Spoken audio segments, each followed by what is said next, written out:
যারা খাবারের ব্যবসা করেন, রমজান মাসে বেশি বেশি মানুষকে খাবার খাওয়াবেন, আল্লাহ বরকত দিবে ইনশাআল্লাহ। কাপড়ের ব্যবসা করেন, বেশি থেকে বেশি মানুষের কাপড় দান করবেন রমজান মাসে। রমজানে মুসলিমদের নিত্য প্রয়োজনীয় যে দ্রব্যগুলো আছে, এগুলো যারা বিক্রি করেন, তাদের প্রতি অনুরোধ থাকবে যে কৃত্রিম সংকট সৃষ্টি করে দাম বাড়াবেন না, বরং মানুষের জন্য সহজ করে দিবেন। আল্লাহ আপনার রিজিকে বরকত দেবে ইনশাআল্লাহ।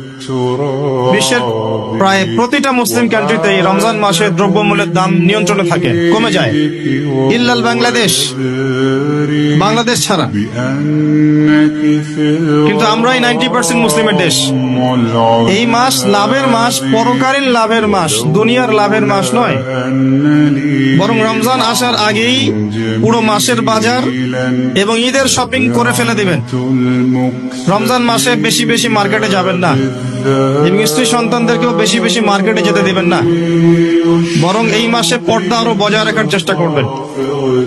রাস্তার মোড়ে মোড়ে যে হোটেলগুলো থাকে, ঘোমটা হোটেল, এই হোটেলের মালিকদের প্রতি নসিহত থাকবে যে আল্লাহকে ভয় করেন।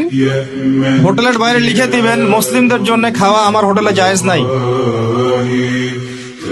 এটা করবেন, ঘোমটা না দিয়ে ওখানে লিখে দিবেন যে আপনি মুসলিম হয়ে থাকলে আল্লাহকে ভয়